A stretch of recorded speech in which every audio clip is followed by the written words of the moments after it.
NewsX. Today marks the 39th anniversary of the Air India Kanishka aircraft bombing that claimed 329 lives. Canadian police have said that the plane was bombed by Khalistanis. The Air India Flight 182 flying from Montreal to London with its final destination to Delhi exploded mid-air. However, following the incident 39 years ago, several lapses were reported. A 2010 report blamed the Canadian government for its failure to prevent the tragedy and also expose the dispute between the Royal Canadian Mounted Police and the spy agency CSIS. James Bottleman, then head of Canada's Intelligence Bureau, saw a highly classified communication security establishment document that told him the weekly Flight 182 would be targeted by Sikh extremists. When he brought it to the attention of the RCMP official, he was met with a hostile reception. All the lapses are chronicled in the 2010 report of the John Major Commission, appointed in 2006 by the Canadian government to look into the bombing and the role of both intelligence and police. Now, before we move forward with this discussion, let's take a quick look at what the John Major report said about the lapses leading up to the bombing. Let's get to, in fact, those details on what really took place, of course, and what was in this report. Now, clearly, of course, let's tell you about that Air India Flight 182 report, of course, Volume 2, Part 1, pre-bombing. The John C. Major report on the tragedy pointed towards serious lapses, in fact, that took place by the CSIS.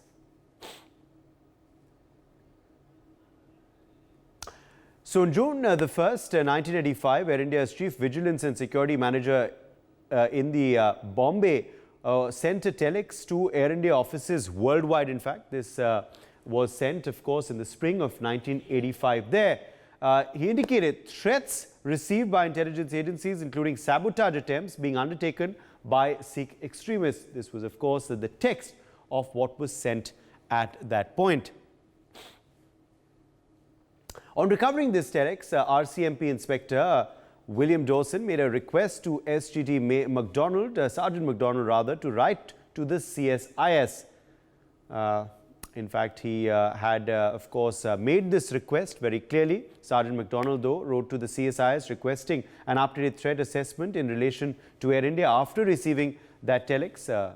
In response, of course, to Dawson's request, McDonald tried to, of course, tell the CSIS that there was a threat. CSIS, though, replied to the RCMP that the threat potential to Air India was high, but that it was not aware of any specific threats at that particular time. Now, before the creation of CSIS on July 1984, on the 16th of July 1984, warrants were in fact generally simple, 2 to 6 pages. This was, of course, before the CSIS was officially created. After the creation, though, of the CSIS, process became legalistic and very, very bureaucratic there. In the new process, in fact, the affidavit ballooned in size to about 50 or 60 pages and took, in fact, months to complete.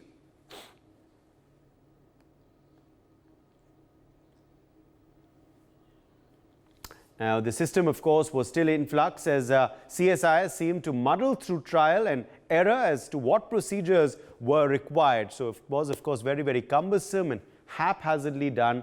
Clearly, in fact, finally, the warrant being signed on March 8, 1985, over 5 months after the original application. Remember, this is all, of course, tumbling out through these intelligence inputs. The Duncan blast incident had occurred 3 weeks prior to the bombing of Air India Flight 182. At that point, of course, also there was a warning, but still no heed was paid. Daily surveillance of prime suspect Talvinder Singh Parmar began after that Duncan blast incident. And 2 CSIS surveillance followed Talvinder Singh Parmar, Inderjeet Singh Riat into the woods near Duncan, British Columbia.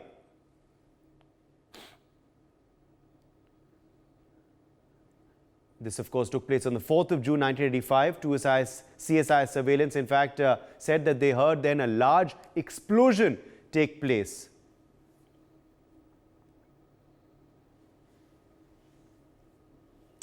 And in fact, a senior surveillant believed that it was the sound of a gun being discharged, although the youngest surveillant thought it to be a much greater noise. CSIS allowed Parmar and Riyad to continue on their way. And that clearly, of course, showed that not enough heed was paid before this incident, of course. Let me quickly bring in Colonel J Suri, International Affairs Analyst, into the discussion. Colonel Suri, clearly, lot left wanting into the probe, isn't it? And, the attitude at that point of officials to the threat to Air India at that time. Honor to be on your esteemed channel. On this day, 39 years back, this ghastly bombing of Air India Flight 182 Kanishka took place off the coast of Ireland, in which 329 people, all on board, were killed. Well, since then, the Canadian government has done pretty much nothing, in spite of detailed evidences being given by the government of India time to time for the Canadian government to take cognizance and put the guilty to bar under the harshest, laws of the land. But the Canadian government has always ignored the inputs given by the government of India. In fact, I would like to give a big salute to the team NewsX. Last year, team NewsX carried out a wonderful series of programs called the Kanishka Files. I think the Canadian government should contact team NewsX and take all the programs in which so much of evidence is there in the public domain, and yet it is very unfortunate that the 329 people who died, their family members have not been given justice because the Canadian government did not do anything except for a very brief period of probably 1 or 2 years when one person was sentenced and he was released immediately. Well, the fact remains that since 1980, ever since Pierre Trudeau, the father of the current Prime Minister, Justin Trudeau, became the Canadian Prime Minister for a second time, he started giving asylum to the Khalistanis who were on run from India, and that resulted in this ghastly, bombing of the Air India Flight 182. Since 1980, the government of India had been giving a lot of evidences to the Canadian government, but Pierre Trudeau turned a blind eye. And we have seen since 1980 till date, the Canadian soil has become a hotbed for anti-India activity. Absolutely. Colonel Suri, stay with us. In fact, Professor Madhav Nalapat, the editorial director of the Sunday Guardian, is also joining us at this point. Madhav Nalapat, your thoughts on, of course, the Kanishka bombing case, how it was clearly, of course, a threat not taken seriously by the Canadian authorities. Also, after that, the probe has really not been exceptional either. I'd like to say, Uday, that it's impossible that a seasoned investigator with experience, with police experience, could have mistaken the sound of an explosion by a high explosive with the sound of a pistol or even a larger rifle going off. It's absolutely inconceivable that this could have been done. The only conclusion that can be drawn is that the investigator knew that it was an explosion and somehow looked the other way. He did not follow it up. So the question is, at what level did he raise that issue? At what level was it just not followed up? Because frankly, the Kanishka bombing could have been averted if individuals had taken prompt action on that particular day against the very individuals who were responsible for the bombing. So, in a way, the Canadian authorities were directly responsible for the deaths of more than 100 Canadian citizens who were on that flight. And if you're asking about a probe, let me assure you, you're not going to get a probe by Justin Trudeau into something that took place during the time his father was the Prime Minister of Canada. But sometime in the future, there has to be a probe as to how this particular chain of events transpired and how it was that the obvious evidence staring them in the face of a planned terror attack, including a simulation of a terror attack, was deliberately ignored. To claim that, it was thought to be a rifle fire, even a rifle fire is a serious matter. Rifle fire is not was not very usual in Canada in those days. Unfortunately, it's much more usual now, although Canada is still a wonderful country. But even that ought to have been investigated. But even that excuse, therefore, does not hold water. The fact is, it's impossible for a trained investigator not to have understood that it was a high explosive blast and not to have reported the matter. And the question is, at what level was the matter stifled? Because that is the level we have to look for complicity within the government of the bombers and, in a sense, facilitation of them to carry out an attack that cost the lives of more than 100 Canadian citizens. The government of Canada seems to have completely forgotten that particular fact. Uday.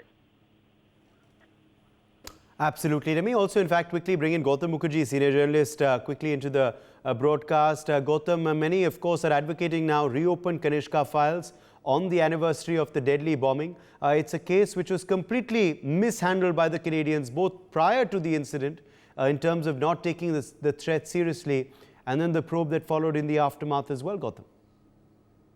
Yes, and the attitude that the Canadian government had towards was pointed out at the highest level, from Indira Gandhi's office to Pierre Trudeau's office, is a reflection of the fact that they didn't take India as a power seriously. There was an extradition request in which they said, you're not a proper Commonwealth country because you don't recognize the Queen as your head of state. Today, in 2024, when our ties, a recent initiative has been taken on Tibet by the American government, it is well nigh impossible for Canada to ignore this. What they have opened with Nijjar, which had little or nothing to do with the Indian government, but they have falsely accused us and have not been able to furnish any evidence linking the Indian government to the Nijjar killing, even though they have created a situation in America where there are so many drug runners, gun runners, all sorts of law and order problems, which they have created by letting in a lot of people and encouraging them to operate